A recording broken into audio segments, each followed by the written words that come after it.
Riley. Welcome back.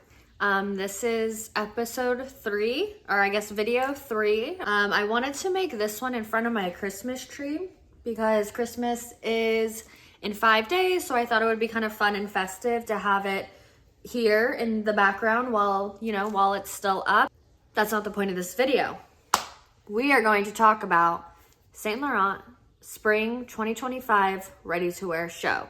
I'm super excited. I know this show came out back in, I think, like September, but it doesn't matter. It's still new to me, and hopefully it will be new to you as well.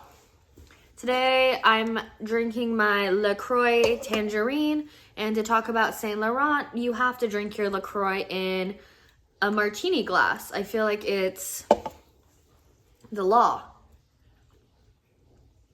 Pinkies up. So sorry. There we go. Now that that's all sorted, I have my notes. I have my Vogue Runway app open, my favorite app ever. Okay, let's dive right in. So starting off the show with look 1, we can tell that this is going to be a clear homage to Yves Saint Laurent himself.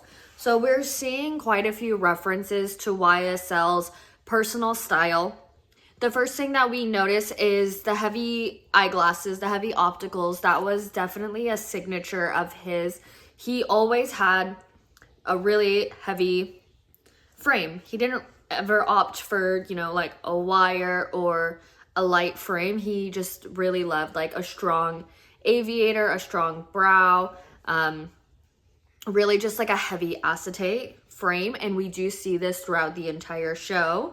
On top of that, we see masculine tailoring. So if you don't know, YSL was obviously he was very fashion forward, but he did have his own signature style that was predominantly men's suiting. He wore a lot of really smart tailoring pieces. Within that, he kept to the color palettes of more neutrals. He was seen in a lot of plums. He was seen in like really steely gray colors, and blacks, and khaki. I saw this one picture of him in this really cool olive green suit, which I love. So cool. So he did, stay more in the cool tone families. And I feel that looking at this show, you can tell Anthony Vaccarello was inspired by that color palette, by that aesthetic, because there really aren't that many bright pops of warm colors.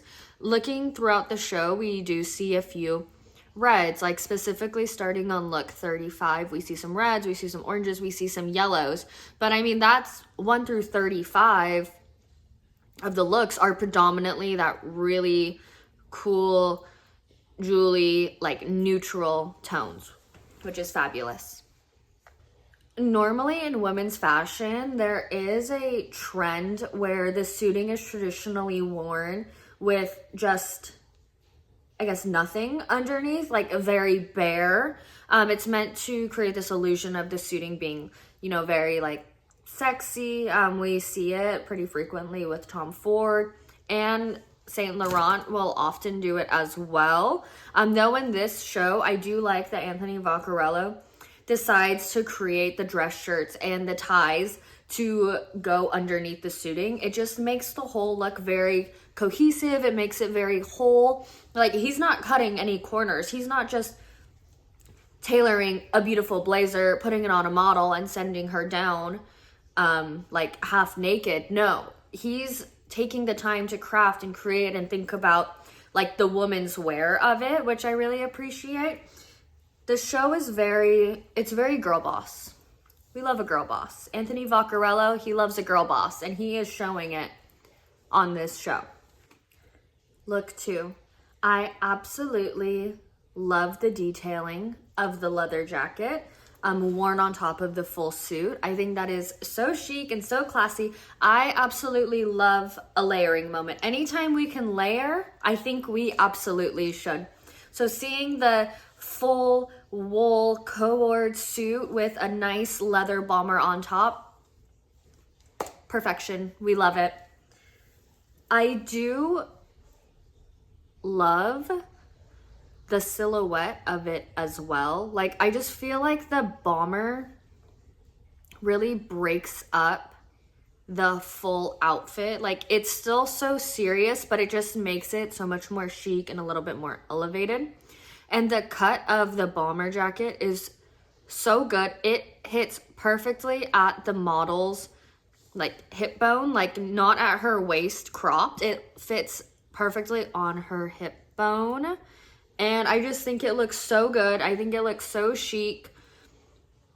And I bet that leather jacket is as smooth as butter. Like, I bet it just feels amazing. This is such a good look. I do also like the mixing of the patterns. You can see that the dress shirt underneath is one kind of stripe, and then the tie is a different, like, diagonal type of stripe.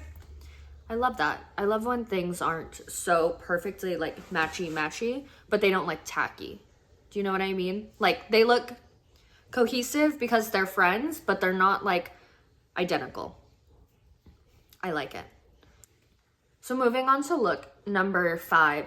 How effortlessly chic is this?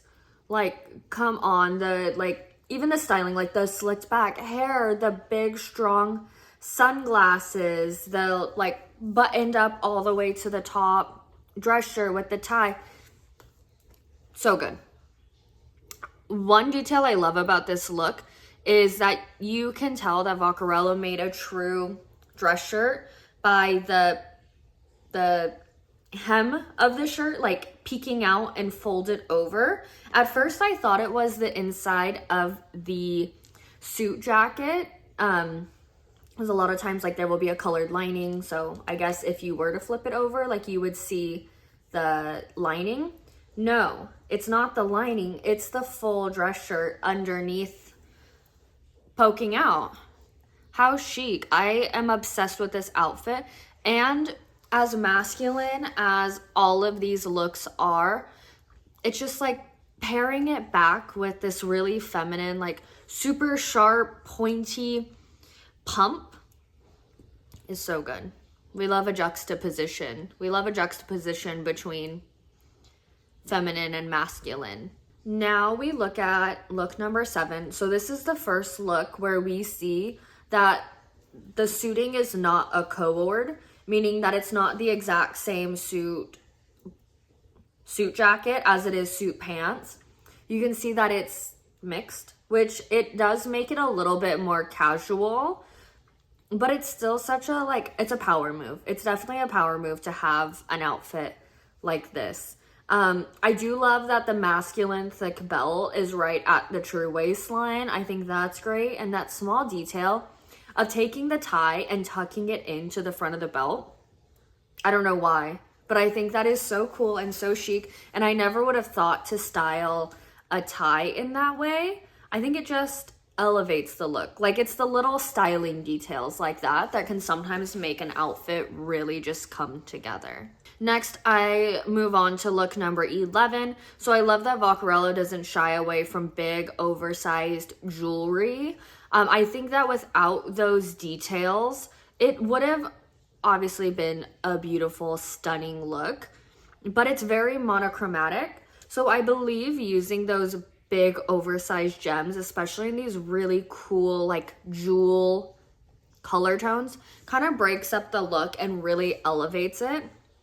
Because a lot of times when designers make these really flowy, oversized chiffon maxi dresses, sometimes it can look a little simple. Whereas I don't think that Anthony Vaccarello intended for anything in this show to be simple. In fact, I feel like quite the opposite. So right now, fashion is incredibly minimal. It's very simplified. And I mean, a show like this, I think, is a great example of Anthony Vaccarello. He's going against the grain on this trend. Like, he doesn't want to just put like a t-shirt and jeans down the runway like some fashion houses do. He wants to make something that's very like maximalist, but not in the way that we think. Because like when I think maximalist, I think of like bright pink walls and like green carpet and like weird chunky like photos and mirrors, photo frames, I guess. No, that's not what I mean by maximalist. I mean, he's not sending down just like a sleek black satin dress. Like, he's not just doing the simple silhouettes that are easy.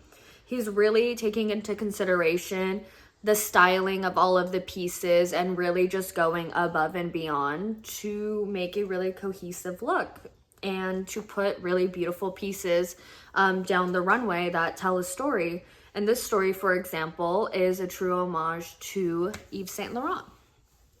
So fabulous. On look 28, I started to notice that Vaccarello plays with textiles in his overcoats.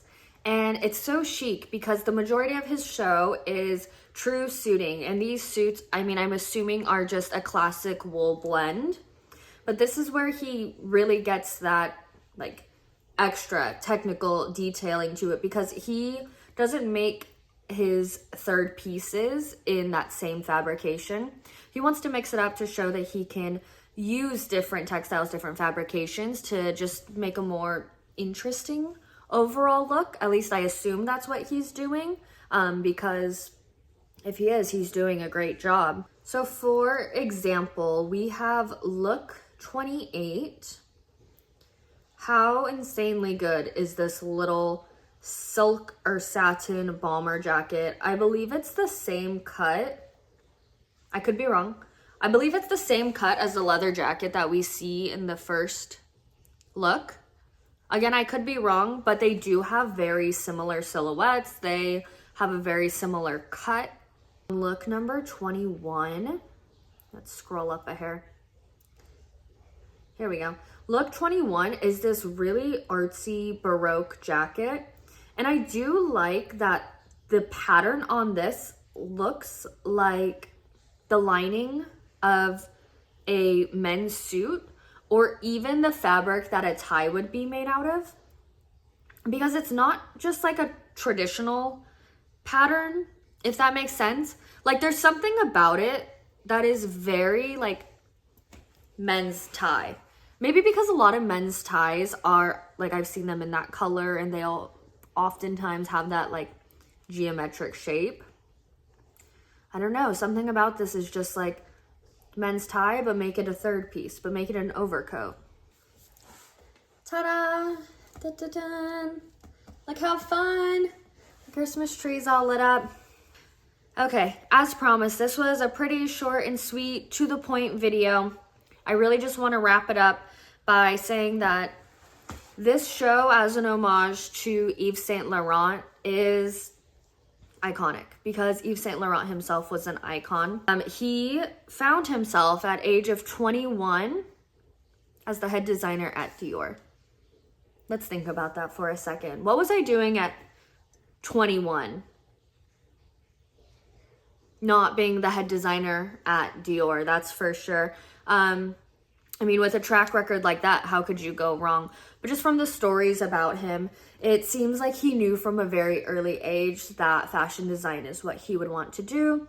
I heard a story that he told his parents that he wanted to be a fashion designer and that they were supportive, and that when he had 2 younger sisters, he would make dresses for them. And I think that's really sweet and just shows like a true passion. Like, that's a person acting on their passion and being passionate. And it's amazing that even though he's now passed, we still talk about him and hold him up to this like helm and idea of true fashion and what it means to be a designer and what it means to make luxury pieces.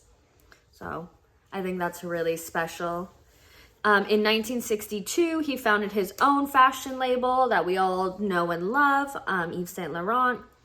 And one other highlight, forgot, this is of course my very last note that I wrote. He did create the silhouette called Le Smoking Tuxedo, which was meant to be a suiting for women. And it was a suiting for women. But if you think about it, back in like late 60s, early 70s, I mean, that was probably very revolutionary at that time. Like, I don't think that there really were a large variety of women's smoking tuxedos that were, you know, made from a big fashion house, made from a big fashion brand. So just kind of interesting. I love the brand, and I'm super excited to see what Anthony Vaccarello does with the brand next. His 10-year anniversary is coming up, I think in 2026. I think he started at 2016 with the brand. So I'm excited to see where he goes from here. But anyway, thanks for listening. Thanks for watching. I hope you enjoyed this video. Okay, I'll see you next time. Bye.